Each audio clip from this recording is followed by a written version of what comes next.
अस्सलाम वालेकुम all students. उम्मीद है आप सब खैरियत से होंगे और आपका जो सीखने का जर्नी है वो बहुत अच्छे से जा रहा होगा। हमारा कंप्यूटर बेसिक्स का अभी जो सिलसिला है वो चल रहा है, जिसमें आज से हमारा हार्डवेयर बेसिक्स स्टार्ट हो रहा है। इसके आपको आगे चलकर डिफरेंट लेसन्स जो हैं वो देखने को मिलने वाले हैं। तो इसमें हमारे साथ शामिल रहेंगे basic parts of computer. Introduction पढ़ते हैं, फिर मैं इसके बारे में मज़ीद आपको बताती हूँ। The essential components of a desktop computer include the computer case, monitor, keyboard, mouse, and power cord.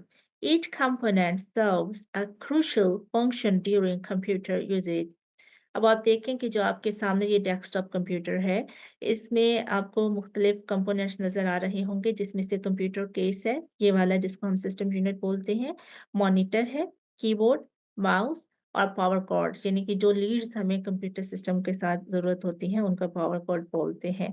तो हर जो कंपोनेंट है, उसका अपना एक अलग से फंक्शन है और कंप्यूटर को चलाने के लिए हर कंपोनेंट की जो अहमियत है वो हमेशा बरकरार रहती है। तो हम इन पार्ट्स के बारे में अपने गुज़िश्ता लेक्चर्स में भी सीख चुके हैं, जान चुके हैं इनके बारे में। अब हम वन बाय वन करके इनकी डिटेल पढ़ेंगे। सबसे पहले हम देखते हैं कंप्यूटर केस के बारे में, जो सिस्टम यूनिट है उसके बारे में हम जानने की कोशिश करते हैं। The computer case is a metal and plastic attachment that houses the primary components of the computer, such as the motherboard, central processing unit, and power supply. Typically, the front of the case features an on-off button and one or more optical drives. कि जो computer case होता है, यानी system unit, वो या तो metal का या प्लास्टिक का एक बॉक्स होता है, ठीक है? जिसके अंदर जो कंप्यूटर के बुनियादी यानी प्राइमरी कंपोनेंट्स हैं, जो ज़रूरी कंपोनेंट्स हैं, वो अटैच होते हैं। उसके अंदर जो बेसिक चीज़ होती है वो मदरबोर्ड होता है और उसके अंदर सेंट्रल प्रोसेसिंग यूनिट और पावर सप्लाई के जो कंपोनेंट्स हैं वो अटैच होते हैं। और जो इसका फ्रंट केस होता है, अभी आगे चलकर हम इमेजेस में ये चीज़ देखने वाले हैं। और जो स्टूडेंट लैब में है, वो जब ये लेक्चर सुन सुन लें, तो वो हर चीज़ को सिस्टम यूनिट के साथ कंपैरिज़न करें, और जो स्टूडेंट घरों में लेक्चर सुन रहे हैं, तो वो भी इस लेक्चर को सुनकर जो सिस्टम यूनिट है, उसको सामने रखें और फिर इन चीज़ों को उनके साथ मैच करें, ताकि आप जो चीज़ सीख रहे हैं, वो आपकी पुख्ता होती जाए। देखिए आप कि ये सिस्टम यूनिट है, ठीक है? इसके फ्रंट केस पे आपको जो है वो पावर बटन मिल जाता है।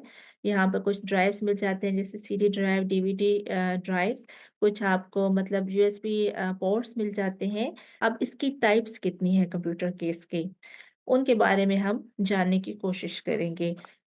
Computer cases vary in shape and size. A desktop case is horizontal and placed on a desk, with the monitor usually positioned on top. A tower case is vertical and positions next to the monitor or on the floor. All-in-one computers integrate the internal components into the monitor, reducing the necessity for a separate case. तो जो computer cases होते हैं, मतलब जो system unit होते हैं, वो different shape और डिफरेंट साइज में जो है मार्केट में आते हैं। कुछ जो है वो डेस्कटॉप केस है। अभी हम इमेज में देखेंगे कि ये जो आपको हॉरिजेंटल शेप में नजर आ रहा है, इसको डेस्कटॉप केस बोलते हैं। अब इसके ऊपर भी मॉनिटर को रखा जा सकता है, ठीक है? चाहे तो साइड पे रख लें, लेकिन इसके ऊपर ज़्यादा कन्वीनिएंट रहता है। ये इसका फ्रंट शेप है और ये इसका बैक वाला हिस्सा है। नेक्स्ट जो हमने बात की है वो टॉवर केस की है, ठीक है? ये वर्टिकल शेप में हमारे पास सिस्टम यूनिट आते हैं और इसमें भी आपको जो है वो स्मॉल साइज़ भी मिलता है, मीडियम भी मिलता है, लार्ज भी मिलता है। तो ये टॉवर जो है वो ये भी डिफरेंट शेप के हो सकते हैं, लेकिन ये आपको वर्टिकल ही में मिलेंगे। ये इसका फ्रंट वाला हिस्सा है और ये इसका बैक वाला हिस्सा है, जिसके बारे में हम आगे चलकर डिटेल से पढ़ने वाले हैं। नेक्स्ट जो इसकी टाइप आती है, वो ऑल इन वन कंप्यूटर्स होते हैं। ऑल इन वन कंप्यूटर्स कौन से होते हैं कि जिसके साथ सिस्टम यूनिट नहीं होता, ठीक है? ना तो टावर सिस्टम यूनिट होता है और ना ही डेस्कटॉप होता है। क्यों? क्योंकि इन कंप्यूटर्स के अंदर जो सिस्टम यूनिट है वो इस स्क्रीन के यानी मॉनिटर के अंदर ही फिक्स होता है। जैसे आप ये इमेज देखिए, ये इसका बैक इमेज है, ठीक है? अंदर वाला जो इंटरनल पार्ट है इन मॉनिटर्स का वो दिखाया गया है। तो ये जो ऑल इन वन कंप्यूटर्स होते हैं, ये तो जगह कम घेरते हैं, इस्तेमाल में भी आसान होते हैं, लेकिन ये होते डेस्कटॉप कंप्यूटर के ही टाइप हैं। इनका जो सिस्टम यूनिट है, जो सीपीयू है, जो बाकी सारी पावर सप्लाई है, वो इस मॉनिटर के अंदर ही लगी होती है। और अगर आप इस पॉइंटर को देखें, जहाँ मैं इसको मूव कर रही हूँ, इसके पीछे जो है, इसके सारे पोर्ट्स बने होते हैं, जहाँ पर आप लीड्स को अटैच कर सकते हैं। जो ऑल इन वन कंप्यूटर्स होते हैं, उनके साथ आप सिर्फ़ माउस और कीबोर्ड अटैच करते हैं और इनको इस्तेमाल करना शुरू कर देते हैं। यहाँ पर हमने 3 टाइप्स पढ़ी हैं, जो सिस्टम यूनिट है, उसकी डेस्कटॉप टाइप हमने पढ़ा, उसके बाद हमने टॉवर केस पढ़ा, इसके अलावा हमने ऑल इन वन कंप्यूटर्स के बारे में जाना। नेक्स्ट हम देखते हैं कि जो सिस्टम यूनिट होता है, चाहे वो हम डेस्कटॉप केस की बात करें, चाहे वो टॉवर केस की बात करें, उसके जो इंटरनल पार्ट्स होते हैं, उसके अंदर जो मतलब कंपोनेंट्स लगे होते हैं, वो एक जैसे होते हैं। जो सबसे मेन कंपोनेंट होता है, वो मदरबोर्ड होता है, जिसको सर्किट बोर्ड भी कहते हैं। और ये जितने भी बाकी कंपोनेंट्स हैं वो इस मदरबोर्ड के साथ अटैच होते हैं। ये मेन कंपोनेंट है, ठीक है? और ये सेंट्रल प्रोसेसिंग यूनिट है जिसको सीपीयू भी बोलते हैं। ये कंप्यूटर का ब्रेन होता है, इसके बारे में भी हम लोग डिटेल में आगे पढ़ेंगे।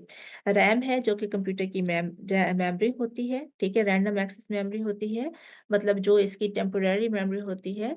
और इसके अलावा ऑप्टिकल ड्राइव्स हैं जो आपकी सीडी रोम, डीवीडी रोम जिनको आप आसानी से समझ सकते हैं। हार्ड डिस्क है, इसके अलावा हीट सिंक है जो कि कंपोनेंट्स की हीट को कंट्रोल करता है। फ्लॉपी ड्राइव है, लेकिन आजकल ये इस्तेमाल नहीं होते, जस्ट आपकी नॉलेज के लिए यहाँ पर ये चीज़ लगाई गई है। इसके अलावा सिस्टम फैन है जो कि सीपीयू को कूल रखता है, पावर सप्लाई है। तो ये सारे डिफरेंट कंपोनेंट्स होते हैं जो सिस्टम यूनिट के अंदर लगे होते हैं और इसको चलाने के लिए ये सब चीज़ें जो हैं बहुत ज़्यादा ज़रूरी हैं, यानी ये इसके प्राइमरी कंपोनेंट्स हैं। नेक्स्ट आप देखिए कि आपके सामने ये जो सिस्टम यूनिट का बैक बैक पैनल है वो दिखाया जा रहा है और इसको जो हेडिंग मैंने दी है वो back panel and IO connectors. I stands for input and O stands for output, यानी कि जो इनपुट आउटपुट डिवाइसेस होती हैं उनको यहाँ पर अटैच करने के लिए डिफरेंट पोर्ट्स दिए गए होते हैं। The back panel is where various ports and connectors for external device connectivity are located, while the I/O connector functions as the interface for data transfer between the computer and external devices. अब आप देखिए कि ये जो computer का back panel है, जहाँ पर मुख्तलिफ पोर्ट्स होते हैं, जो कि एक्सटर्नल डिवाइसेज़ यानी जो हम इस सिस्टम यूनिट के बाहर से जो डिवाइसेज़ इसके साथ अटैच करते हैं, उनके लिए बनाए जाते हैं। जबकि जो इनपुट-आउटपुट कनेक्टर्स होते हैं, वो एक इंटरफ़ेस का काम देते हैं, जो कंप्यूटर के अंदर चीज़ें मौजूद हैं और जो हम बाहर से लगा रहे हैं, जैसे कीबोर्ड है, माउस है, ठीक है? ये इनपुट डिवाइसेज़ हैं, जो कि हम अटैच कर रहे हैं, फिर इनके ज़रिए हम काम करते हैं सिस्टम यूनिट के अंदर। फिर इसके साथ जो मॉनिटर है, ठीक है? आप वो आउटपुट डिवाइसेज़ में आता है, उसको हम लगाते हैं, तो जो सिस्टम यूनिट के अंदर काम हो रहा होता है, हम उसको बाहर वीडियो की सूरत में स्क्रीन की सूरत में, डिस्प्ले की सूरत में देख सकते हैं, सही है? आगे हम बढ़ते हैं, back panel and ports details. अब हम जो अहम पोर्ट्स हैं, उनकी डिटेल जानने की कोशिश करेंगे, जिसमें सबसे पहले है पावर कनेक्टर। ये जो पावर कनेक्टर है, ये आप देख सकते हैं, आप पॉइंटर पे नज़र रखिए, यहाँ पर हम अपनी जो बिजली की तार है, जिससे हमारा जो कंप्यूटर है, वो ऑन होता है, उसको यहाँ पर हम अटैच करते हैं। दूसरे नंबर पे है cooling fan, helps dissolve heat generated by components to prevent overheating. अब आप देखें कि जो सिस्टम यूनिट के अंदर जितने भी कंपोनेंट्स लगे हुए हैं, जो हमने पिछली स्क्रीन में देखे, मदरबोर्ड, इसके अलावा इसकी हार्ड डिस्क है और इसका सीपीयू है। जब ये सारी चीज़ें कंप्यूटर के अंदर चलती हैं, तो इसके अंदर हीटिंग पैदा होती है, ठीक है? उस हीट को यानी ओवरहीटिंग को रोकने के लिए ये कूलिंग फैन जो है ये आपके सिस्टम के अंदर लगा होता है। जो दूसरा फैन होता है वो है CPU cooling fan. Specifically cools the central processing unit to prevent overheating. अब जो सीपीयू है, जो मतलब ये डिवाइस है हमने पीछे देखी है, ठीक है? जो कंप्यूटर का ब्रेन होता है, इसको ठंडा रखने के लिए एक अलग से कूलिंग फैन जो है वो आपके सिस्टम यूनिट के साथ आता है। Parallel port used to link peripherals like printers and storage devices to a computer transmitting data in parallel for faster transfer। ये देखें, ये आपको डिफरेंट पोर्ट्स मिलेंगे सिस्टम यूनिट के पीछे देखने के लिए। जो लैब में स्टूडेंट हैं उनको भी ये चीज़ दिखाई जाएगी, और जो स्टूडेंट ऑनलाइन लेक्चर ले रहे हैं वो जैसे ही ये अपना लेक्चर सुने तो अपने सिस्टम यूनिट के साथ इन पोर्ट्स को देखें और इसको स्टेटमेंट को मैच करने की कोशिश करें और इसको जानने की कोशिश करें।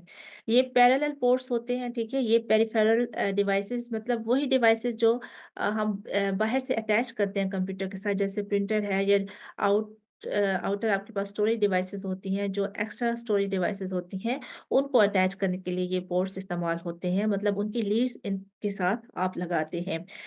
और यहाँ पर आप यूएसबी पोर्ट्स देख सकते हैं, ठीक है? जो कि पेरिफेरल डिवाइसेज़ जैसा कि हार्ड ड्राइव, कीबोर्ड और माउस वगैरह को कनेक्ट करने के लिए इस्तेमाल होते हैं।